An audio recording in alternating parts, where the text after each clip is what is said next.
Humours of an Election is another series of paintings and engravings by William Hogarth.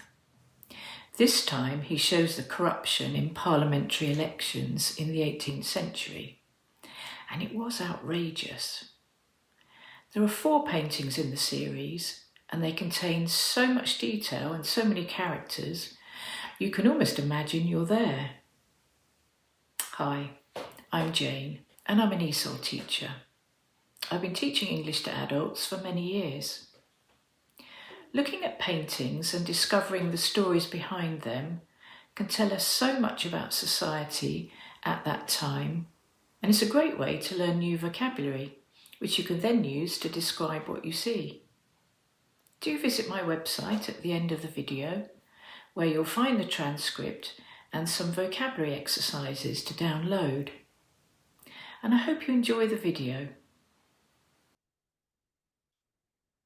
Humours of an Election is a series of 4 oil paintings and later engravings by William Hogarth that illustrate the election of a Member of Parliament in Oxfordshire in 1754. The paintings were created in 1755. The first 3 paintings demonstrate the corruption in parliamentary elections in the 18th century, before the Great Reform Act. The last painting, chairing the member, shows the celebrations of the victorious Tory candidates and their supporters. At this time, each constituency elected 2 MPs, and only men who owned property could vote. In other words, only a small proportion of the population. There was no secret ballot, so bribery and intimidation were common. There were only 2 political parties, the Tories and the Whigs. Hogarth satirises the election process, which is based on the greed and dishonesty of both the candidates and the electorate. The paintings can be seen in Sir John Soane's Museum in London. Number 1. An election entertainment. The setting for the first scene is an inn in the fictional town of Guzzledown. To guzzle something down means to eat or drink something greedily. The 2 Whig parliamentary candidates have invited the town's eligible voters to an entertainment or feast where there is free food and drink. It is effectively a bribe, as they hope the people at the entertainment will vote for them. In this story, it's important to know the difference between a Whig, member of the political party, and a wig worn by gentlemen. The pronunciation is the same. The Whig Party's motto, Liberty and Loyalty, is emblazoned on an orange flag on the left of the painting, while its colours, small orange rosettes, are piled on a table on the left at the front, worn by some of the attendees, and fixed to the walls. Orange was probably chosen in reference to William of Orange, whose portrait is on the wall to the left of the window. The portrait has been slashed, which suggests that the room had previously been rented by the Tories for their entertainment. The entertainments became more and more extravagant as the political parties tried to outdo each other. The 2 candidates are on the left, indicated by the laurel leaves above their chairs. The younger one is exquisitely dressed, and his handsome appearance is in contrast to the ugly pregnant woman He is reluctantly embracing. Standing above them is the woman's husband, his pipe at risk of setting the candidate's wig on fire. He is pressing his wife and the candidate close together as their daughter stares open-mouthed at the candidate's diamond ring. The other candidate is listening to a drunken boor and a drunken cobbler, clearly a supporter given the orange rosette he is wearing. He's clasping the candidate's hand. In almost no other situation would tradesmen be able to get so close to and be so familiar with such gentlemen of high social status. But because the candidates are so keen to collect votes, the usual social conventions are abandoned. Greed is all around the table. Next to the cobbler is an enormously fat cleric, sweating from overeating, who has removed his wig. At the opposite end of the table to the candidates is the mayor, his black-trimmed red robe slipping off his shoulders as he sits slumped in his chair. He is being bled by the barber surgeon, following his collapse after gorging himself on oysters. To the mayor's right sits a plainly dressed man, crippled by gout, probably caused by excessive drinking. He has a wide-eyed look on his face and probably needs the use of the chamber pot being emptied out of the window behind him. Outside the window, Tory supporters are protesting and waving their banners. They are trying to attack the Whig supporters with sticks. Violence was often associated with the process of electioneering at this time. 2 bricks have been thrown through the window. One has knocked the Whig party secretary backwards off his chair. In the ledger, he has been keeping records. Sure votes, only 1, and doubtful votes, of which there are many.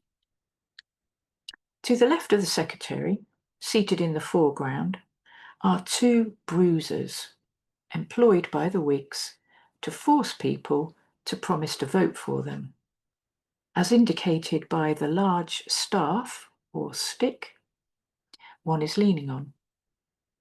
He has been wounded in the course of his duty and is drinking a small amount of gin to make himself feel better. His colleague, a butcher by trade, is pouring alcohol onto his head to clean the wound. The scene depicts numerous corrupt practices. Behind the candidates stands a beautiful young woman wearing an orange rosette, clearly a Whig supporter. She is being given a snuff box by a red-coated soldier who is shaking hands with a drunken alderman at the same time. The alderman, standing behind her, is raising his glass over her head, inferring that she has traded sexual favours for a vote. In the foreground, on the left, is Abel Squat. He is dressed in plain Quaker clothes and is sitting at a table piled high with gloves and stockings to be used as gifts for the wives of potential voters. He is reading a paper promising to pay him £20 in 6 months' time. On the opposite side of the painting is a puritanical tailor, grey and hollow-eyed, his hands together in prayer, instead of reaching out to accept the gold coins he is being offered by one of the Whig agents. He is the only person in the room not being tempted by the greed, violence, and corruption. However, he's clearly not getting enough food, and his son needs new shoes. So his wife is chastising him for not accepting the money they desperately need. Clearly, the attendees at this entertainment are having a whale of a time, eating and drinking to excess, and being serenaded by a band of musicians. The woman at the back, playing the fiddle, is apparently a portrait of Fiddling Nan, who was well known in Oxfordshire. The bass player seems to be doing his own thing, and the viol player has stopped playing and is hoping to be offered a free glass of wine by the effeminate-looking gentleman. The bagpipe player is scratching for fleas.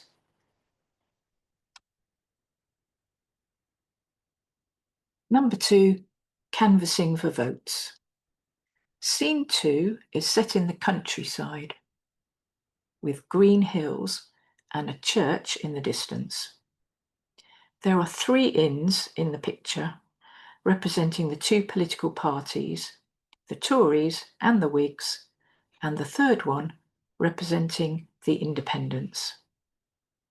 The Whigs, who are the challengers in the 1754 Oxfordshire election, are represented by the inn the furthest away, called the Crown.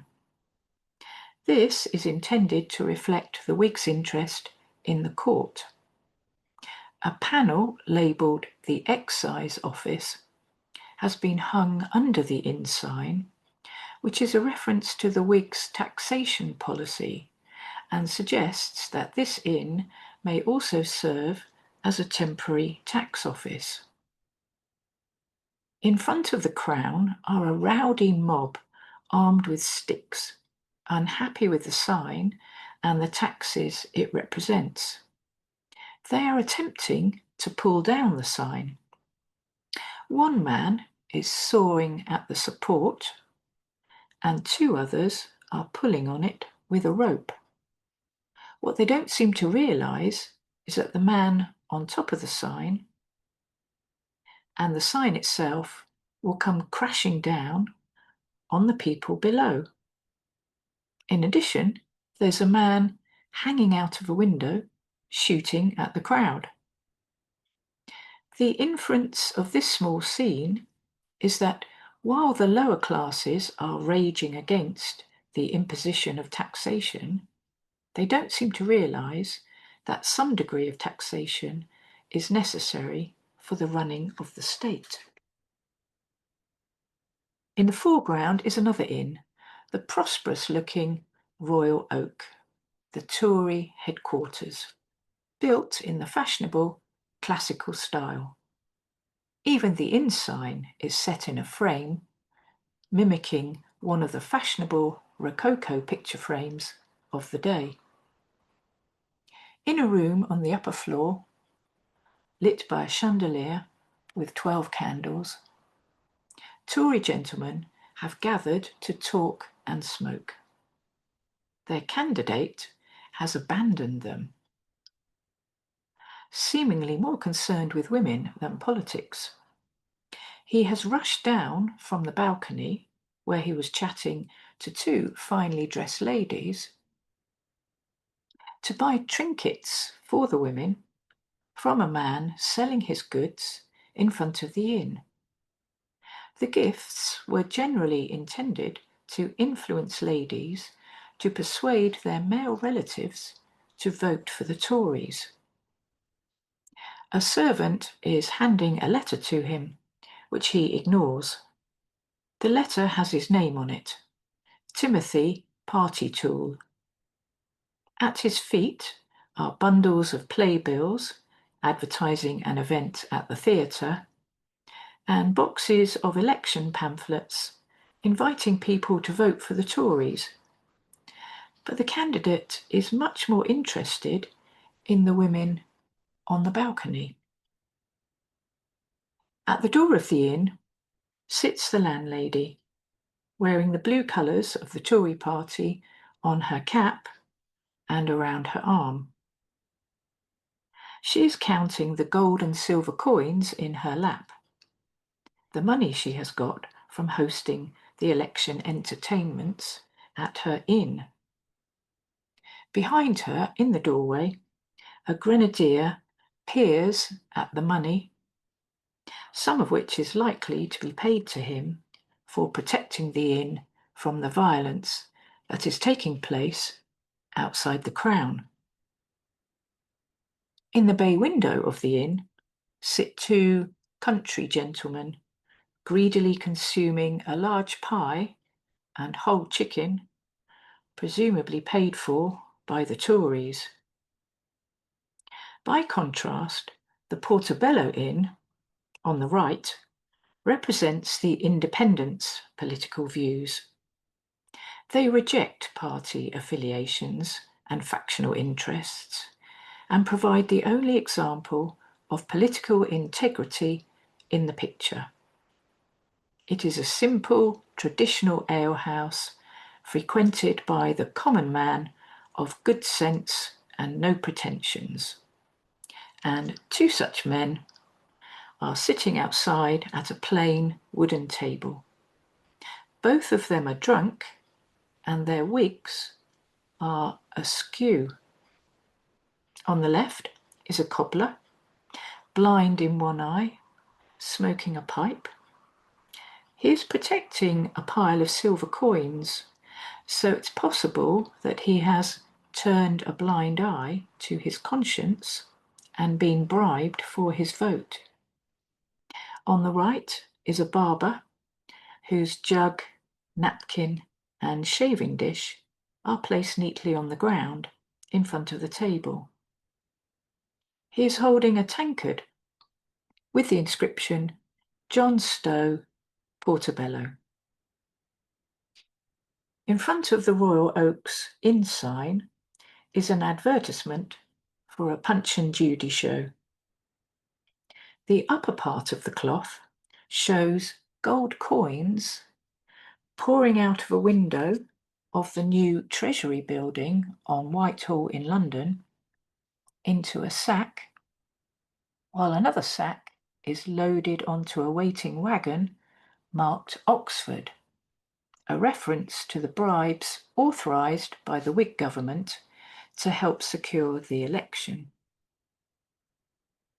Beneath the Royal Oaks Inn sign is a well-to-do young farmer, being pestered for his vote to the left by the landlord of the Royal Oak, who offers him silver coins and an invitation to dine at his inn, and to the right by the landlord of the Crown, who presses a golden guinea into his hand, along with an invitation to eat at his inn.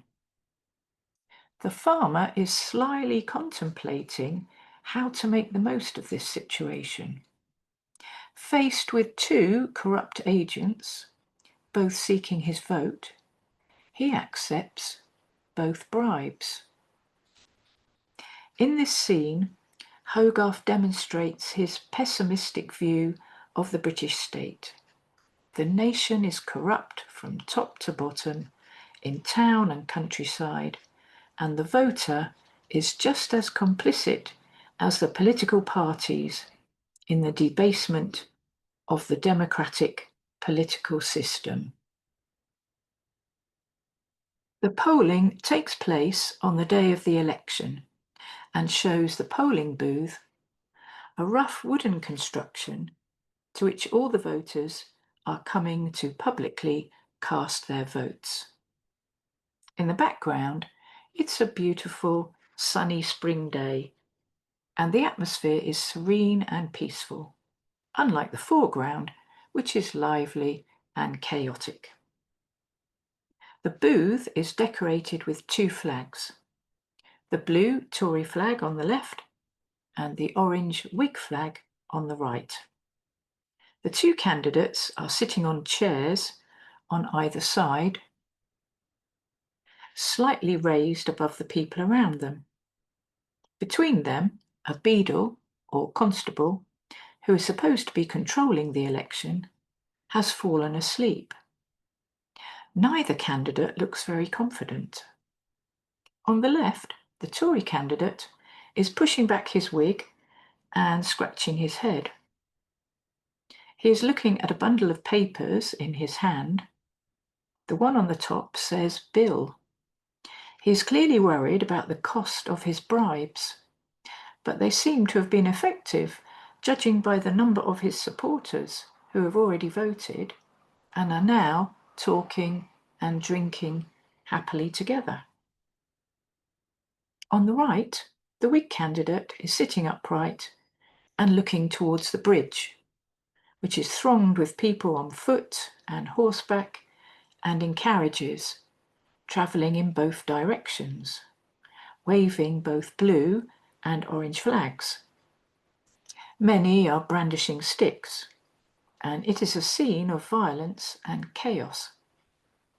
The Whig candidate is probably hoping that some of them are coming to vote for him. In fact, it may well be that the passage into town has been blocked to prevent electors from voting. Hogarth will have been aware of an incident that took place on Magdalen Bridge in Oxford during the 1754 election, when a Tory mob of people surrounded a carriage belonging to a Whig and threatened to overturn it. A Captain Turton stopped the riot by shooting a Tory chimney sweep dead, after which the crowd broke up. In front of the Whig candidate is an artist wearing a red coat and a wig. He has produced an unflattering caricature of the candidate, which is being viewed by two men who are amused by it. In front of the polling booth, there is a queue of electors arriving to vote who are in no fit state to exercise their judgment in this matter.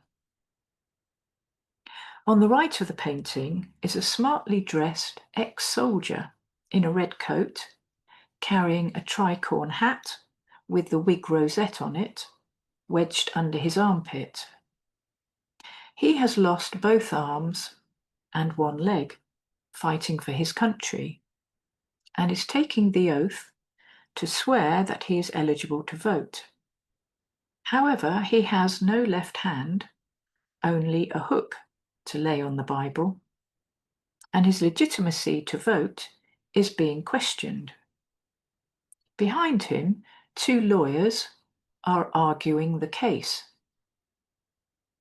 for each side. The one on the right, presumably representing the Tories, is pointing angrily to the hook, believing it to be insufficient for swearing the oath. The one on the left, presumably representing the Whigs, is throwing up his hands in disagreement. Ironically, of all the electors queuing up to vote, the soldier is the most fit to choose between the Whigs and the Tories. Behind the soldier is a man who has lost his reason and doesn't know who he is voting for. He's been carried on a chair by a man whose legs are in chains, because he's likely a prisoner out on parole. The criminal is wearing a blue Tory rosette in his hat and seems to be whispering the words of the oath in the ear of the man in the chair. The Tory recorder is leaning forward to hear him in order to register his vote. Barely visible in the shadow of the booth, there is an orange Whig rosette on the floor next to the fool's feet, indicating that this was his preferred vote, had he been allowed to choose for himself. Another Whig supporter, as indicated by the orange rosette on his head, is being carried to the poll by other Whig supporters. However, judging by the colour of his face, he appears to be dying, if he is not already dead. The dying man is followed by a blind man, one hand on the shoulder of the young boy in front and carrying a cane. He's proudly wearing the blue Tory rosette on his hat, but the Whigs have placed an orange rosette on his coat. The inference here is that he will not be able to vote as he wishes due to his disability. And at the back of the queue is a disabled Tory struggling to get up the stairs. The 4 wooden sticks at the bottom of the picture on the right suggest that there are violent thugs ready to prevent people from voting for the wrong party. To the left of the polling booth is an elaborate coach carrying Britannia, clinging to a strap and clutching at the door. She is wearing flowing robes, and there is a Union flag on the door of the coach to symbolise the nation. The coach has completely broken down, and even the white Hanoverian horses representing the monarchy cannot get it to move despite their struggling. The 2 coachmen, symbolic of the nation's parliamentary leaders, are completely oblivious to the situation with the coach because they are busy playing cards. One of them is clearly cheating because he is hiding the 3 of clubs behind the other's back. Therefore, Hogarth is depicting the political state as corrupt, broken, and beyond repair. This scene demonstrates the practice of parading the 2 successful candidates around the town on elaborate chairs, carried by their supporters. This was a familiar sight in the 18th century and took place along with feasting and celebration, but was often accompanied by mob violence or protest if the candidates were unpopular or corrupt. Hogarth portrays the chairing of the new Tory Member of Parliament in his imaginary town of Guzzledown as a scene of catastrophe and utter chaos. The setting is the main street of a small market town with 3 buildings set around the centre of the painting. Each building represents one of the 3 pillars of the state: the church, local government, and national government. On the right is the church, at the back is the town hall, and on the left is the Whig Party's headquarters. Each building is revealed to be corrupt in some way. On the right, the church is made of solid brick with a sundial on the wall showing the date 1755. The church represents morality and convention. However, the graveyard's consecrated ground has been desecrated by 2 young chimney sweeps, sporting blue Tory rosettes, who have taken a skull and crossbones and put them on the wall in front of the church to display them to the procession below. Chimney sweeps were children who were sent up inside chimneys to sweep them clean. They got covered in soot from the chimney, which is why the children in the picture have black faces. Their occupation is significant because it refers to the fatal shooting of a chimney sweep, Joseph Holloway, by a Captain Turton during the 1754 Oxfordshire election. Turton, after a 7-hour trial, was found not guilty in just 7 minutes.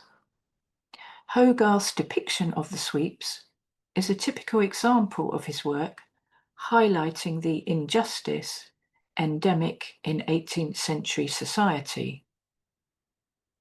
In the central background is the town hall, a plain and unimposing building reflecting local administration and government. On the left is a red brick building, still being built at the back, which is a bit of a mishmash of architectural styles.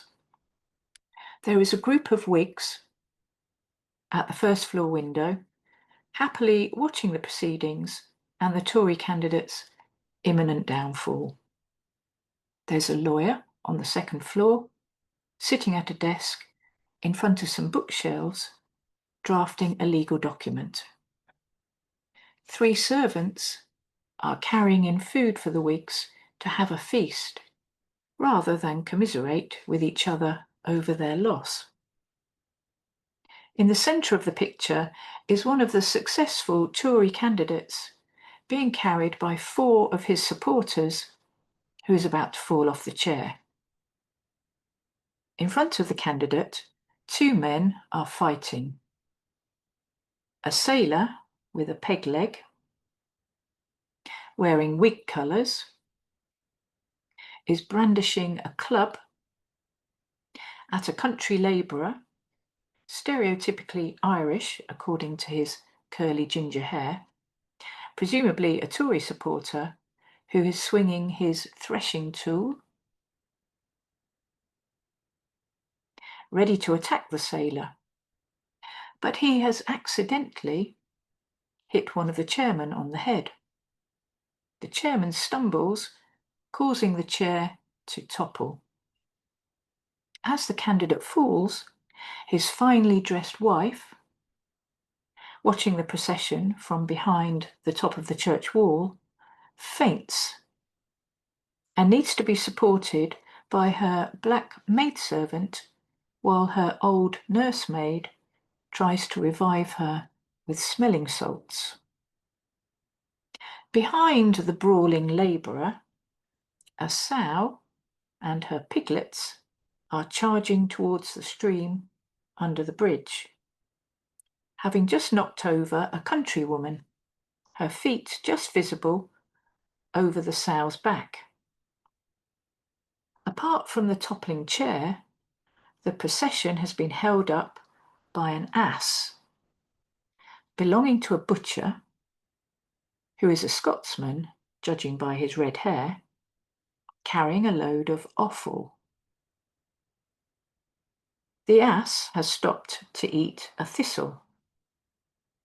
A tame, muzzled dancing bear belonging to the sailor has also stopped, attracted by the offal. The bear and the monkey sitting on its shoulder are an act with which the sailor makes a living. The blue colours on the monkey's hat suggest the show makes fun of the Tories. Incensed, one of the Tory chimney sweeps, sitting on the church wall, urinates onto the monkey. The whole group is symbolically led by a blind fiddler, who is clearly oblivious to the chaos and disorder behind him. On the left of the painting is a brawny, shirtless soldier with a broken sword behind him. He is wearing an orange rosette in his hat, and his head is wrapped in a bandage. The broken sword indicates that he has been fighting, and he has stopped to roll some tobacco. At the back of the picture, the second candidate's shadow is cast on the wall of the town hall. He is quite literally a shady character. Between the 2 candidates is a crowd who have come to celebrate the Tory victory. On the left, is an empty beer barrel into which a reveller has crawled to drink the dregs, while another full barrel is being carried by 2 workmen. Most of the crowd are Tory supporters, but they are also carrying clubs and meat cleavers in preparation for violent disorder. In Oxfordshire in 1754, the Tories won the election, but the poll was so close that the returning officer sent all 4 candidates, 2 Tories and 2 Whigs, to Parliament. Parliament had to judge whether some of the votes cast in Oxfordshire were legal, and in April 1755, the year shown on the sundial on the church, and during which the painting was completed, the Whig-dominated House of Commons declared the Whigs the legal winners.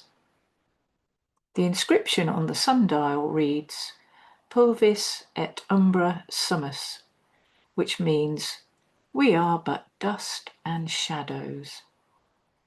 If the candidate for Guzzledown looks up, he will be reminded that his life and triumph is fleeting, as indeed was the Tories' success in Oxfordshire.